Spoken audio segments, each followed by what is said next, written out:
click a few buttons, and we should be live right now. Am I? Um, how do I sound? I don't sound bad, right? Sound okay? No. No. All right.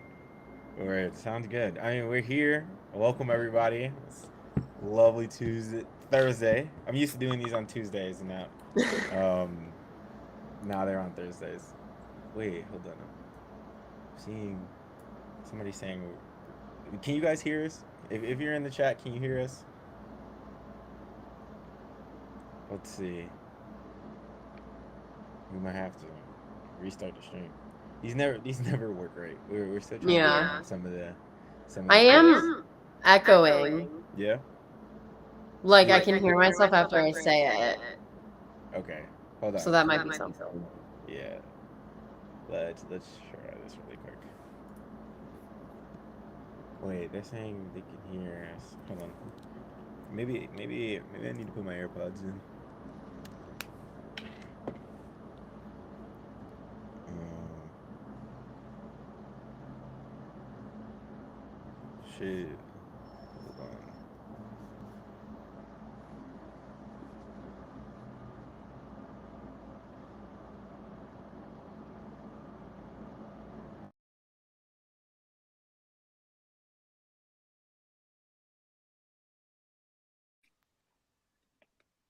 All right, we're back. You still hear the echo?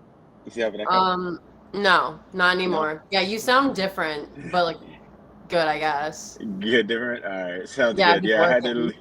I had to leave and come back. Yeah, something's always get a little funky with this software, but glad you're here. Glad everybody is in the chat. I see you guys. Thank you, um, Taylor, Caitlin. Let me know that there's an echo. Let me know if the echo's fixed now. It should be okay.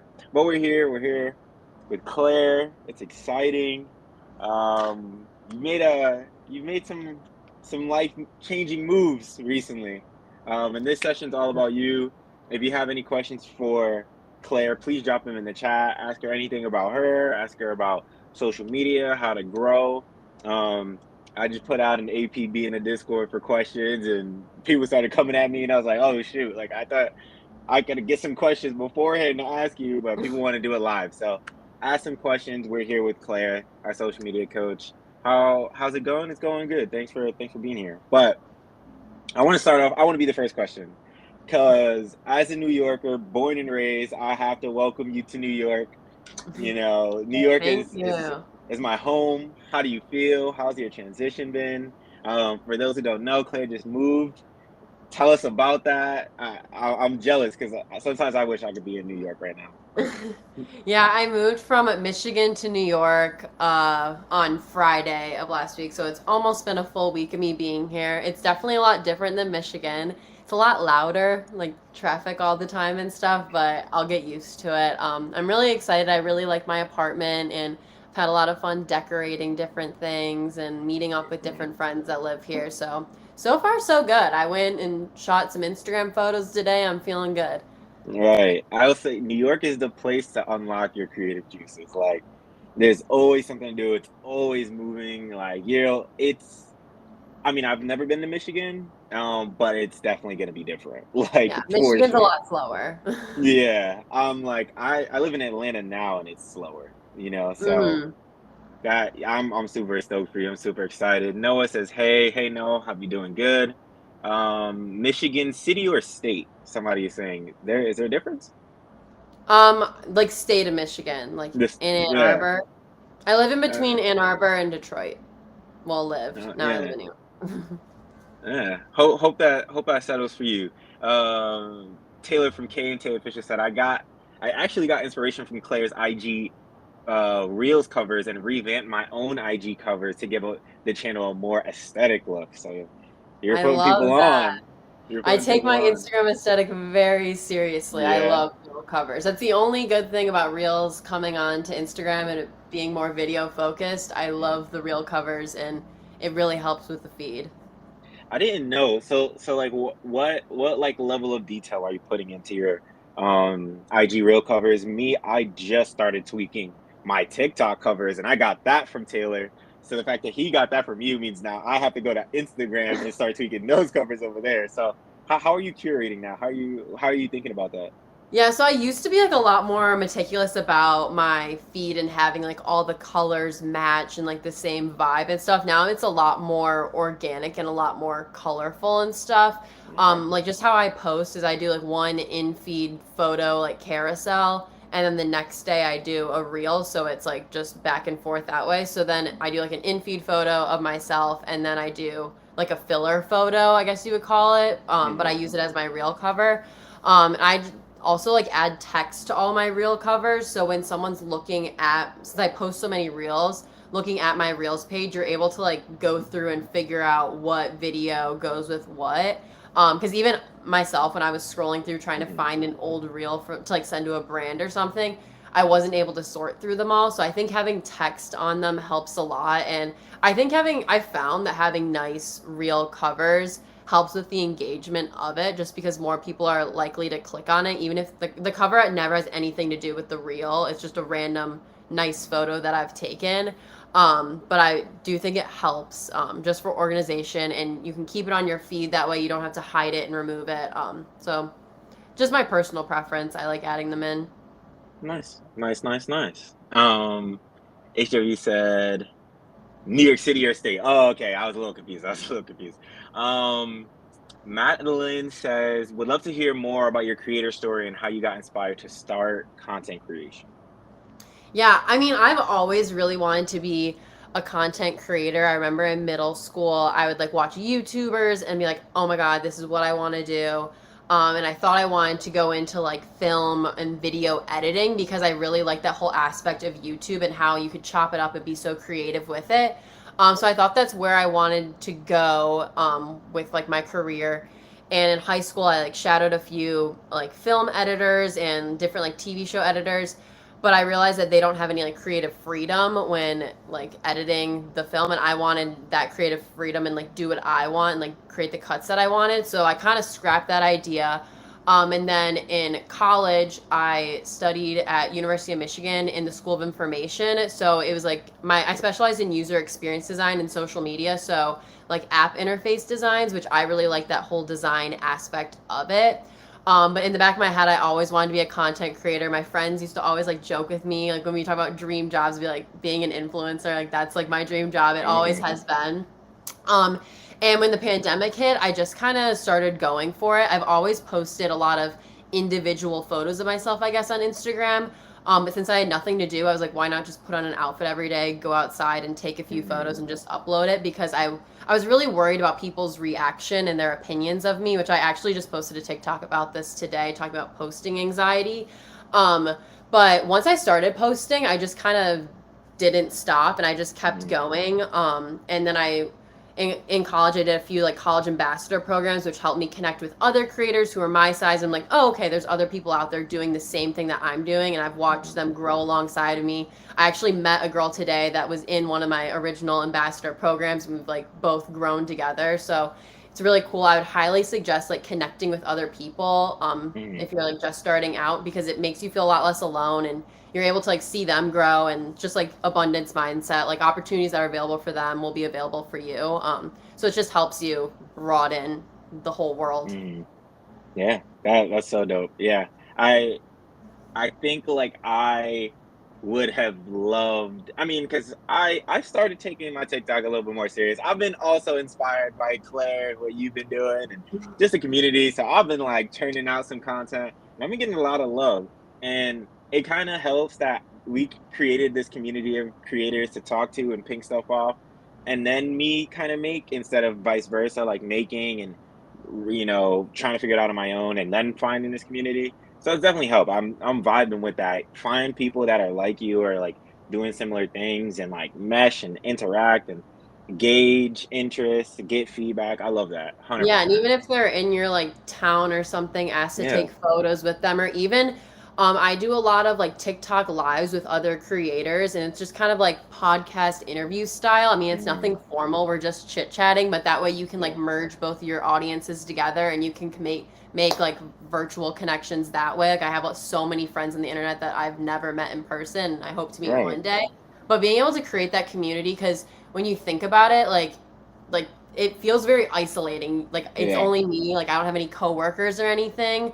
And so it makes you kind of feel like you have other coworkers, I guess, to like bounce ideas off of, or even like if you need to rant about a brand or something. Because my friends, they're not in this industry, so they don't understand it. So it's nice to have those people that you can talk to and be like, hey, like how do I respond to this brand? Like I don't know. And just Mm, having other people with like different opinions.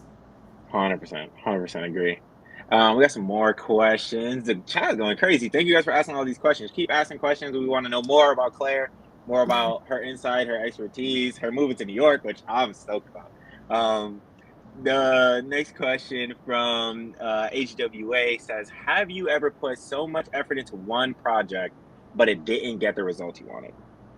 Oh yeah, I feel like all the Mm, time, especially with like branded content, it's a lot harder mm, for that to perform well just because once you put like hashtag ad on something, I feel like it's yeah. immediately like pushed aside in the algorithm, or even if someone's scrolling on TikTok and they see sponsored, like they're immediately gonna scroll.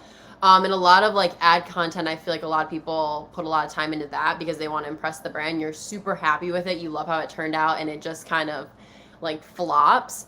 And I think that's definitely just a part of the job, and it's definitely something that stinks, but not something Yeah. to like get super down about. If it is just an organic piece of content and it's not branded, I would like look at it and maybe try to like reshoot it, refilm it, change up your wording, like look at it. If it's a TikTok, be like, why didn't this perform as well as I wanted it to? Like, and it's usually in the first 3 seconds is like your whole answer there. So like look at the first 3 seconds, refilm it with a different like hook at the beginning of it, and try that. Just because like it didn't perform well doesn't mean it's not a great piece of content. You just kind of need to get the viewers' attention really quickly. Yeah, 100%. That is something I've been paying attention to so closely, especially with this video that's like kind of popping off for me, looking into like TikTok's new algorithm or like analytics data that they Yeah. give. Those first, like you said, those first 3 seconds are so crucial. 100%. Gem right there. Everybody, pay attention. Gems, gems. More questions. Kente, how do you keep track of metrics like views, hour of work? So if your view count slash, I guess, hourly rate, do you can hold on. So I was trying to think about that question. What are you trying to say there, brother? Rephrase that for me. Another question from Madeline. Oh, no, no, no. Sorry, there's so many questions. Alex, what's the most unusual or out there brand you've ever worked with? um I don't know. I try to not really work with like brands that I wouldn't personally like use. One that comes to the top of my head, I there was like this instant rice company that I worked with, but I actually was a consumer of their product. But it was very random, and it was kind of a creative challenge to get that to match within my Okay. aesthetic and stuff. But I definitely think when you're like working with brands, like if it's very out there and it wouldn't fit in with your like aesthetic or like your audience's needs at all, I honestly just wouldn't even recommend taking it because it makes it way worse when you post it, then it doesn't perform well and Mm, you weren't even proud of it or anything. Um, so yeah, I usually try to stick to like fashion, like app based collaborations. So I feel like that's what my audience is looking for from me. But definitely when I was starting out, I did a few like random ones where I posted. I was yeah. like, why did I even do that? Which do you want? Do you feel like naming? Not name, maybe not the brand, but I honestly don't even remember what the name is, but if you scroll back on my Instagram, it's like on there. mm, I'm holding a yellow bowl. Like my parents like always made that for me, so I was like, "Oh, this is a cool collaboration." Then when I got the package, I was like, "Wait, I have no clue how to shoot this and like make it yeah. interesting." Oh man, that's so funny. Um, okay, Taylor, I totally got your question when I reread it the second time. I appreciate you sending me this. But he says, do you keep track of metrics like views per like hour of work? And if you do, what like view count to hour of work do you consider successful for yourself? Like, is there a certain views per hour that you're like, okay, like I'm kind of I'm still moving if I hit this amount per hour? Mhm. I don't really track my metrics like per hour that it takes to make my content. I think it's maybe different because it is like my full-time job, and so I'm not really like tracking it's just kind of like every day I just work as much as I can or as much as I need to before I'm like done. But I definitely think it is super important to be tracking your analytics and just making sure, especially on TikTok, like just looking at your watch time. I wouldn't stress about views and likes and all that other stuff. Looking at your analytics and just looking at the percentage of watch time, which that's going to be giving you the information that if you have good hooks, your watch time is going to be higher in like that first 3 seconds if you're grabbing people's attention. Because that's what's going to get you pushed out to the For You page and get you seen by more people. So that's really the only analytic I look at really consistently, and just making sure my watch time is high. And if it's not, looking at the video and seeing why that is. I'm a lot more like, I like look at the piece of content, I'm like, why didn't this perform well, rather than being like, oh, I spent like X amount of hours on this content so it will perform well. Because you're gonna have videos that you just film in like 2 seconds because you have a random thought and they're gonna blow up. Like there's really no like, since I put in like 5 hours in this piece of content, it's gonna do really well. It just doesn't really work like that. It's a lot of just luck and randomness. Yeah. On the same vein of content, I think we've had conversations before, and you kind of talked about this in the beginning. But in the beginning, you were making content for this program that you were in. Now that's evolved to social media. Coaching, as I like to call it. A question from Caitlin is, how do you see your content evolving over time? Yeah, I definitely think at the start of this year, I had that issue where I just kind of felt stuck on my TikTok because I felt like I wasn't really, like, guess like known for something. Like, I built up this audience of around like 100,000 people, but I was like, I don't really know like where to take it next. So that's when I decided on my like main TikTok to only post about social media, content creation, coaching, strategies and tips, and like talking about all that stuff. Then I create another TikTok account where I just kind of post like fashion, outfits, like whatever I want to be posting. And for me, that's helped me like stay really creative and help differentiate my content a little bit more, because I think some people are really good on TikTok with having like the whole like lifestyle, like posting whatever they want. But for me personally, I like to have the two different categories because it helps me stay more inspired, more motivated, and not so like I don't get burnt out as easily, I guess. Because if I'm feeling discouraged on one account, I just go over to the other and I start posting on there. So I definitely think that's like a good tip to have, is just like maybe differentiating like and creating like more accounts. I don't know. It worked for me. Yeah. So, Do you need to? it's if it rings again, I'll get it. But I think they just ring everyone. Oh, okay. Elizabeth said, "How do you cope with posting anxiety? Slash, has anything helped you overcome that?" Yeah, so I literally posted a TikTok on this. So if I don't like go and look at that TikTok because it's like 3 minutes of me just rambling, I definitely think first is, if you're a lot of posting anxiety roots from people, you're worried that people that you know in real life are going to see your content, and that's why you don't want to post. So I would recommend making a new TikTok account if you have your personal one, going to your personal account and blocking every single person that you know on there. And usually if you go to someone's account that you know, there'll be suggestions of like other people you know, or you can even connect your contacts and go through your contacts and just block all of them. I think that really helps, even though it's impossible to block every single person. It helps you because you're like, okay, like these core people in my group like maybe aren't going to see my videos, so I'll feel more like freedom to post.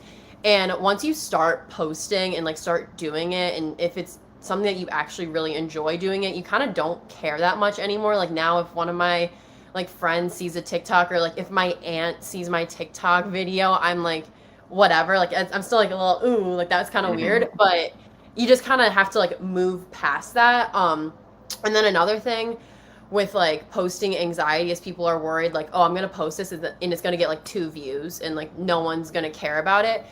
But you have to think of your favorite TikToker, YouTuber, Instagram, like Twitch streamer, anyone. Think of their first piece of content, their first 2 months of creating content. Like try to think of any single piece of content they've created. You're not going to be able to think of one because no one remembers the first few videos that people post. Everyone only cares about themselves, and our attention spans are only getting shorter. So if someone's scrolling on their TikTok like For You page and they see your video and it only has 1 like, they're not going to bed thinking about like, wow, that person's such a loser. They only got 2 likes on their TikTok post. No, they're not thinking about that. They're probably never going to think about you again. So I just wouldn't let that discourage you too, because people are like, oh my God, I've been posting that for the last month and like I'm not getting any views. Like, keep posting, keep doing it. Like 100 people is 100 people. If 100 people are looking at your TikTok video or if they're following you, there's a lot of value in that. So I think that's another thing that people have a lot of anxiety about. Yeah, I would say, and I follow those tips too. I was having a lot of posting anxiety, and that's kind of why I stopped making content. And then something just I was talking to my friends a lot, and they are my biggest support system. So I was like, you know what? I want to continue to make content. I want to make TikToks. I'm just gonna make these for you. And if other people see them, they see them. So what? But like Yeah. when I make this content, it's solely for you to see. Like two people where like they were my target audience. These two people who I care so much about. I just want them to see my life because we live in two different parts of the country. I want them to see it. I want them to, experience this with me. And then I became more okay with like other people seeing it. And now that a lot of people are seeing it or have seen it, I'm just like, wow, like thanks for joining me and my friends on this ride. But Yeah. again, it's Yeah, like it's not for you, exactly. it's for them. And also, like, I know a lot of people are worried about what people in their real life are going to say, like, when Mhm. they see their TikTok videos. And that has held me back because, like I said, I wanted to be like a YouTuber in middle school. I wanted to do it so, so bad. And I just, like, couldn't get past the anxiety of all of it. I'm, like, super scared of judgment. I was super shy all my life. And I think like just going out there and doing it, you might be really surprised. I was so nervous when I started because I was in the pandemic, so I went back to school and I was so scared of what people were going to say because I've been posting a lot. And people were like super supportive and more just like curious. Like they're not Mhm. judging me. And yeah, sure, people probably made fun of me behind my back and stuff. Like obviously, like everyone kind of does that. Mhm. But like I was really, really, really shocked on how many people were asking me questions. They're like, wait, that's so cool. I've always wanted to do that. Like, can you help me do that? And I think the world that we're living in, this industry has exploded. So there's a lot less judgment around it and more like curiosity and be like, whoa, you were able to do that. And like being able to work for yourself, having financial Mhm. freedom is what a lot of people want, but they're too scared to take that risk, go out and chase it. So a lot of people, there's just a lot of admiration, I feel like. So I really wouldn't let like that hold you back, and it can create like stronger friendships. Like some of my closest friends are ones that are also trying to be influencers right now, and I'm helping them out, and it's like a really good bonding experience, I Mhm. guess, too. Preach, preach. Let them know. Let them know. Taylor, another question about this. What if the post anxiety actually comes from hate that you feel like you're gonna get on the internet? Yeah, I think hate is definitely a really hard one. Something that I've done that has kind of helped eliminate that is going into like Instagram. I think TikTok has this too, where you can like filter out the comments. So like saying like ugly, like trash, I don't know, like any like sort of Mhm. like buzzword or something that people use a lot in hate. I just like blocked all of those because I just don't want to be like seeing all that stuff. And yeah, like hate just kind of comes in when it does start coming, especially on TikTok, because people love to like just gang up on each other. Like for example, on my other TikTok account, I like posted this AirPod Max, like the headphone review, and people, I posted it like over a month ago. People are still up in arms about it. Like, how did she buy 2 pairs of AirPod Max? It's like just going off. I haven't looked at the comments of that video since like a week after I posted it because I saw it starting to go negative. I'm not going to delete the video. It's performing great. I'm getting followers from it. But I just don't let myself look at the comments and start feeling down. And that if that means not checking my notifications for a week, like that means that because I'm gonna protect my mental health over like everything else. So like filtering comments and just not looking at it. If even if I like sometimes I'll scroll my For You page and I'll see someone duetting my video, scroll. I don't care if it's Mhm. positive, negative. I'm not gonna put myself in that situation because when Yeah. I have, it has taken me out for like a week and I feel super down, and it's just not worth it. No, I feel that. That's good. Again, I'm always with like protect your mental. Um, HWA, another question. He says, for post slash content that you know is going to take a long time, how do you combat anxiety or procrastination? I think planning it out in chunks. So if you know it's gonna take a really long time, like let's say it's a TikTok video or something, I would first like go on TikTok and find a ton of inspiration, like videos, like some try to like dig and find something similar to what you want to create. TikTok's really good at like the keywords and searching all of that stuff. So I pull some inspiration so I have some sort of idea of what I want to be creating, and then like maybe that's all for like that day. The next day, like planning out, maybe right, like outlining a script or something of what you want to say. Like I wouldn't read off the script, but just putting it on paper or on your computer is going to help you a lot when you go to film. Actually know what you're going to be saying. And then also like planning out if you have to do multiple locations, like maybe splitting those up every single day. Trying to like split it up as much as possible, because if you leave it to do it all in one day, you're gonna be sitting there like, oh my god, I don't know what I'm gonna be doing. So just trying to plan as much as possible and like take a lot of notes, get a lot of inspiration, so you really have a visual like idea of what you're trying to create. Because I think that's the hardest for me. If I know it's a huge project and I know kind of what I want to do, but I can't visualize it in my head. Like going to TikTok, going to Pinterest, even, and like looking up inspiration for it makes it a lot easier when you have kind of something to go off of. Yeah, I feel that. I think that's a great idea. One more question from Madeline. I think we might end it there if I don't see any more questions. But this is a question about income streams. What is the breakdown of your different income streams from social media? Because I feel like you have a ton, like a couple. Yeah, I have a few, and I think it's really important, especially if you're going into doing this full time, if you're thinking about it. Having other income streams outside of just brand deals is really helpful. And I've talked about this in like other sessions, but just to kind of reiterate it, like at the beginning of the year, so January, February, March is a really slow time for brand deals, because in the end of the year, October, November, December is the biggest time for brand collaboration, because you have Black Friday, Cyber Monday, like Christmas, holiday season, shopping, all that kind of stuff. So brands have maxed out their budget for the end of the year, and at the beginning of the year, they're trying to figure out their budget for the entire year. So if you're only relying on brand deals, then in January, February, March, you're not making a lot of money, and you are like, oh my god, I'm making so much in November and December, like I'm good, and then January hits, you're like, oh my god, what am I doing? And so it kind of differentiates for me, but I kind of have like three different like parts of the pie, I guess, that fluctuate every single month. So I have like brand deals, I have passive income, so that's through my Stand store, which is like the link in my TikTok bio, where I like sell all my different templates. I do coaching calls, that kind of stuff. And then the third one is affiliate links, like through my Amazon storefront or using other platforms like Nate or Chirp Yes, where I'm like linking outfits or linking products and people are buying them and I'm receiving a commission on them. So that kind of helps. If it's like a slower month for brand deals, I'm able to focus more on like my passive income streams, or like plug in more affiliate links, like create more content around the products that I already own, or like purchasing some and like showing them.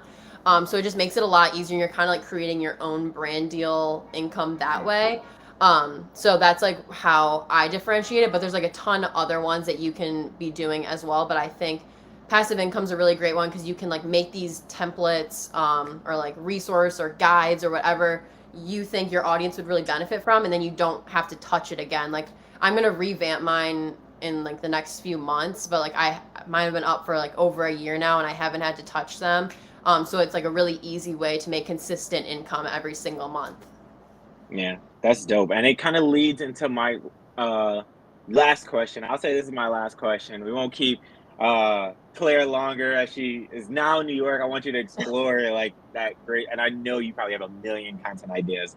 But Taylor asked, and I think this is an important question for a lot of creators, as you know, they grow in the TikTok space and they're getting a lot of followers, they're getting a lot of love, they're getting a lot of love from brands, and it's figuring out that transition from like, okay, this is a hobby to this is a business. So when did you decide to make that switch? When did this become full time for you, and how did it become full time for you?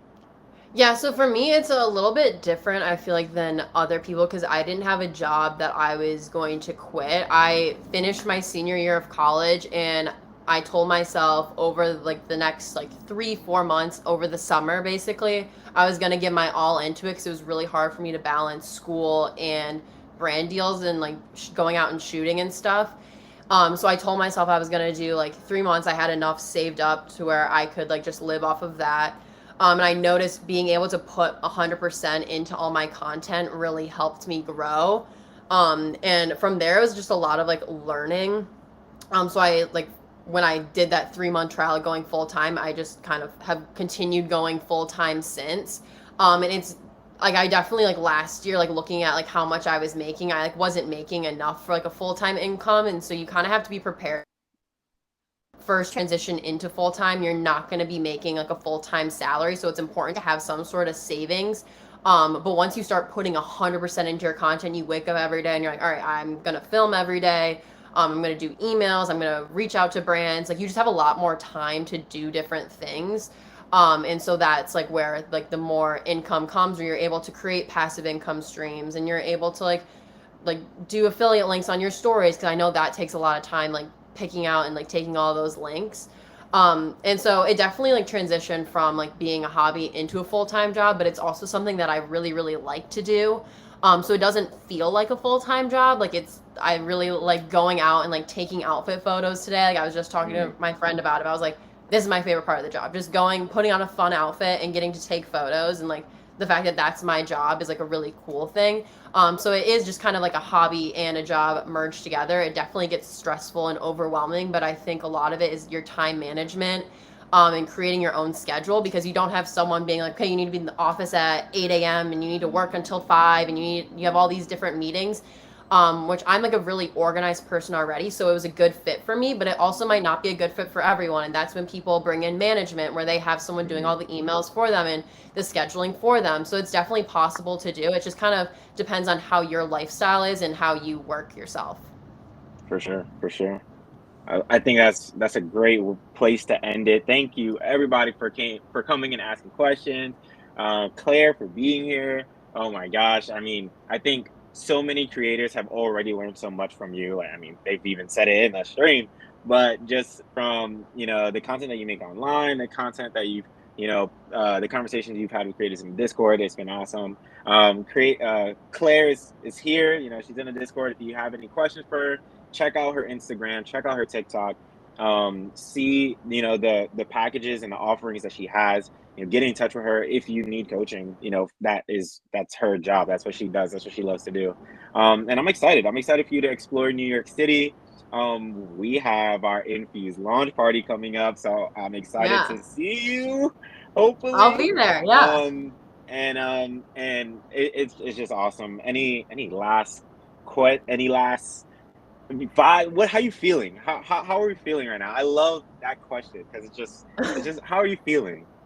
I'm feeling good. I love these types of sessions where I'm able to like provide knowledge to other people and like just spew out information that I have. I love talking about this stuff. Like it's my job, but it's also my passion and something I really like helping others with as well, because I want to be able to like pull back the curtain and be like, you can do it too, Yeah, because like if I can do it, anyone can do it. And I just remember thinking my entire life like wanting to do this, and it's crazy that I'm here. So I'm like trying to help as many people as I can be able to do it as well, because this industry is bigger than ever. There's so much room.